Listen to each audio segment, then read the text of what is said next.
আজকাল আমাদের বাড়িতে মাছের আনাগোনা যেন বেড়েই চলেছে।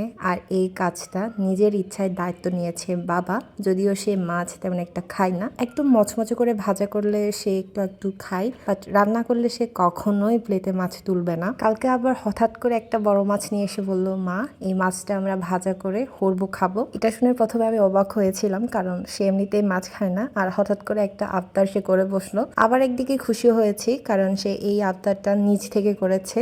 একদমই মাছ খায় না সেটাও কিন্তু না, সে হচ্ছে বড় মাছগুলো একটু খেতে চায় না, কম খায়।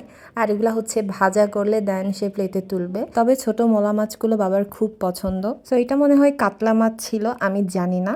তো অনেক বড় সাইজের ছিল, বাট তারপরেও আমি এটা একা পরিষ্কার করেছি। কেন জানি মাছ পরিষ্কার করতে আমার খুবই ভালো লাগে, সেটা বড় মাছ হোক কিংবা ছোট মাছ। বাড়িতে যখনই মাছ আনা হবে আমি মাকে একদম মাছগুলো ধরতে দিই না, আমি নিজে পরিষ্কার করি। তবে এটা শুধু আমাদের বাড়ির মধ্যে সীমাবদ্ধ, মানে এই কাজটা আমি বাইরে করব না, বিয়ের পর আমার জামাইকে দিয়ে করাবো। বাট এখনো আমি জানি না যে আমার জামাইকে কে পালছে। তো দেয়ার শাশুড়ি মা তোমার ছেলেকে অবশ্যই মাছ কাটার ট্রেনিং দিবে। যাক, আমি অনেক কথা বলে ফেললাম, অনেক মজা করেছি। এখন রান্নায় ঢুকে পড়ি।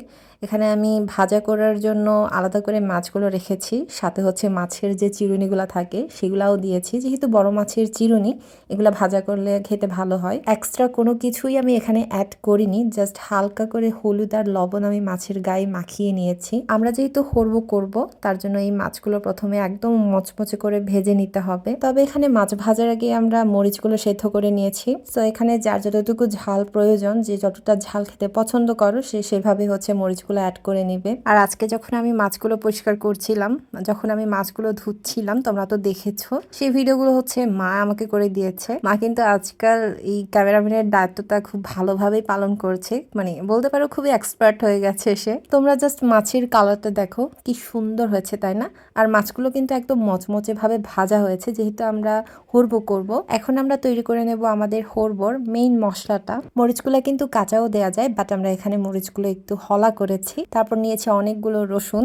এই মাছ হরবোটা কিন্তু রসুন ছাড়া অসম্পূর্ণ। মাছের পরিমাণ অনুযায়ী রসুনের পরিমাণটাও কিন্তু একদম পারফেক্ট হতে হবে, তাহলে হরবোটা ভালো হবে খেতে। আর ঝালের পরিমাণটা সেটা তোমাদের উপর ডিপেন্ড করবে, তোমরা ঝাল করে খাবে নাকি ঝাল ছাড়া খাবে। মা এখানে মাছের পিসগুলো একদম ছোট ছোট করে ভেঙে নিচ্ছিল। এগুলা হচ্ছে মন চাইলে বড় করেও রাখা যায়, আমরা যে একদম ছোট করেছি সেটাও না, আমরা মাঝারি সাইজের করে রেখেছি।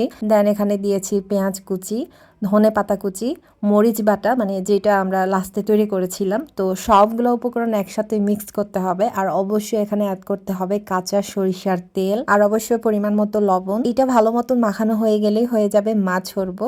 সো এই হরবোটা তোমাদের কার কার পছন্দ অবশ্যই কমেন্ট করে জানাবে।